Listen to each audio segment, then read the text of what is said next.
Hello and welcome all of you. स्वागत है आप सबको का हमारे चैनल पर। आज हम लोग बिहार CDPO में पूछे गए जनरल स्टडी के मेंस का क्वेश्चन देखेंगे। पेपर 2 3 घंटे का समय मिलता है आपको। टोटल 12 क्वेश्चन होते हैं 3 सेक्शन में। हर सेक्शन में 4 क्वेश्चन होते हैं। पहले सेक्शन और दूसरे सेक्शन से आपको 3 क्वेश्चन का जवाब देना होता है और तीसरे सेक्शन से 2 क्वेश्चन का, यानी कि टोटल 12 में से 8 क्वेश्चन आपको लिखने होते हैं। तो आइए देखते हैं क्या क्या है क्वेश्चन है। सेक्शन 1 का पहला क्वेश्चन है, प्रजातांत्रिक मूल्यों के संरक्षण और संवर्धन में न्यायिक सक्रियता और अति न्यायिक सक्रियता के औचित्य की समीक्षात्मक विवेचना कीजिए। इंग्लिश में है, review and justify judicial activism and ultra judicial activism in preservation and promotion of democratic values. कुछ क्लियर नहीं है ये लेटर, तो मैं जो बोल रहा हूँ कि ध्यान से सुनिएगा। अगला है, स्वच्छ भारत मिशन क्या है, इसकी समुचित सफलता में आने वाली मुख्य बाधाओं की समीक्षा कीजिए। ओके, इंग्लिश में देख लेते हैं। What is clean India mission, review the main constants in its proper success. Okay, तीसरा नंबर है, विमुद्रीकरण का असंगठित खुदरा और कृषि जैसे विशेष क्षेत्रों पर पड़ने वाले तात्कालिक और दीर्घकालिक प्रभावों का विश्लेषण कीजिए। Analyze the immediate and long-term effects of demonetization on particular sectors like unorganized retail and agriculture. Okay. Next है चौथा नंबर, निजता का अधिकार जीवन के अधिकार का अंतरंग भाग है, विवेचना कीजिए। Right to privacy is an integral part of right to life, discuss. ये सेक्शन 1 का था। 4 क्वेश्चन, 4 में से आपको 3 के जवाब देने हैं। अब सेक्शन 2 देखते हैं। मशीनें मनुष्य को प्रतिस्थापित नहीं कर सकती हैं। देश में शिक्षित एवं कुशल युवकों की बेरोजगारी कम करने हेतु भारत में श्रम प्रधान लघु स्तरीय एवं कुटीर उद्योगों को प्रोत्साहित करना आवश्यक है। तथ्यों सहित व्याख्या कीजिए।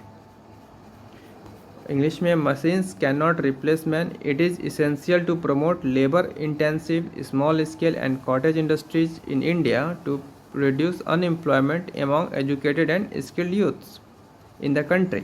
Explain with facts. अगला है, विकेंद्रीकरण साधारणतः उद्योगों का निश्चित स्थानों पर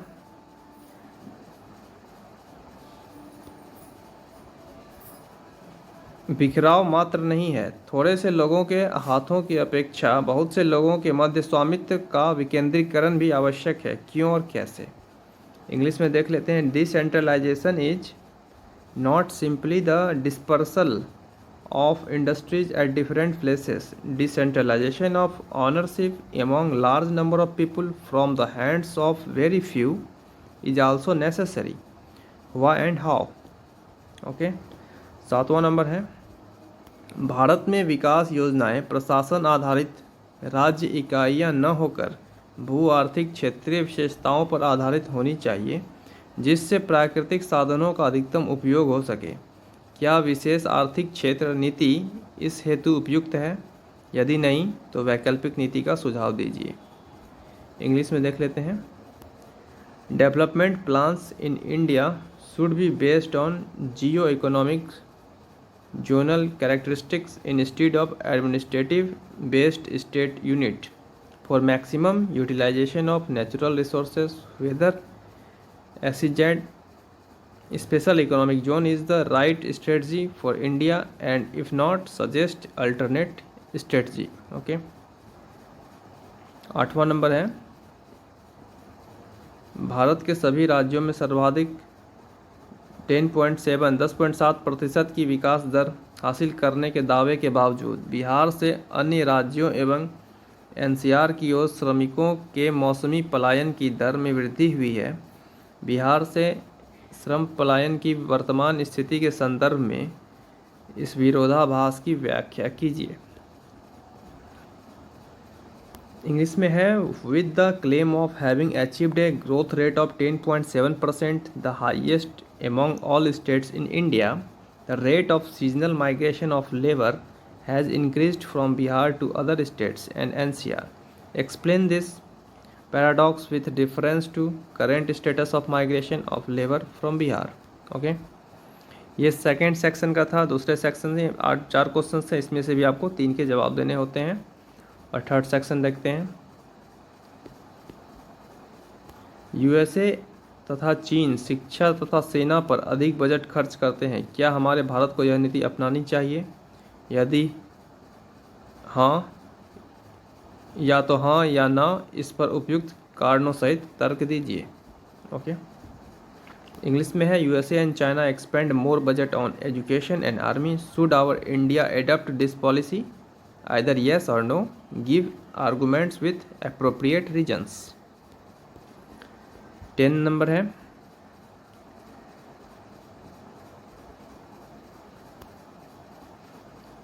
still there is a need of research component to be coupled with established British education system in India in order to make great India.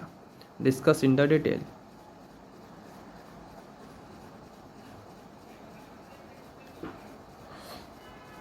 अभी भी शोध घटक को भारत में स्थापित ब्रिटिश शिक्षा पद्धति के साथ जोड़ने की आवश्यकता है। इसे महान भारत बनाने के लिए इसकी विवेचना विस्तार पूर्वक कीजिए। 11 नंबर है, किस तरह इलेक्ट्रॉनिक मीडिया हमारी नई पीढ़ी के सामाजिक जीवन स्तर व स्वास्थ्य को हानि पहुंचाता है?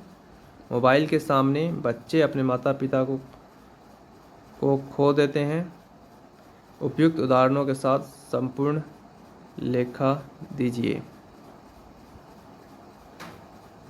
इंग्लिश में है, how does electronic media damage the social life and health of our new generation? Children miss parents before their mobiles, give a complete account with appropriate examples. Okay, 12 number है, where do you keep Bihar state in merit list of India?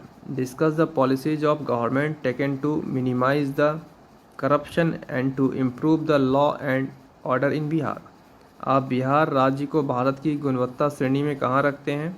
Bihar राज्य में भ्रष्टाचार को कम करने तथा सुरक्षा व्यवस्था को सुधारने की सरकारी नीतियों की विवेचना कीजिए। ओके, ये सेक्शन 3 का 4 क्वेश्चन था, 12वां नंबर।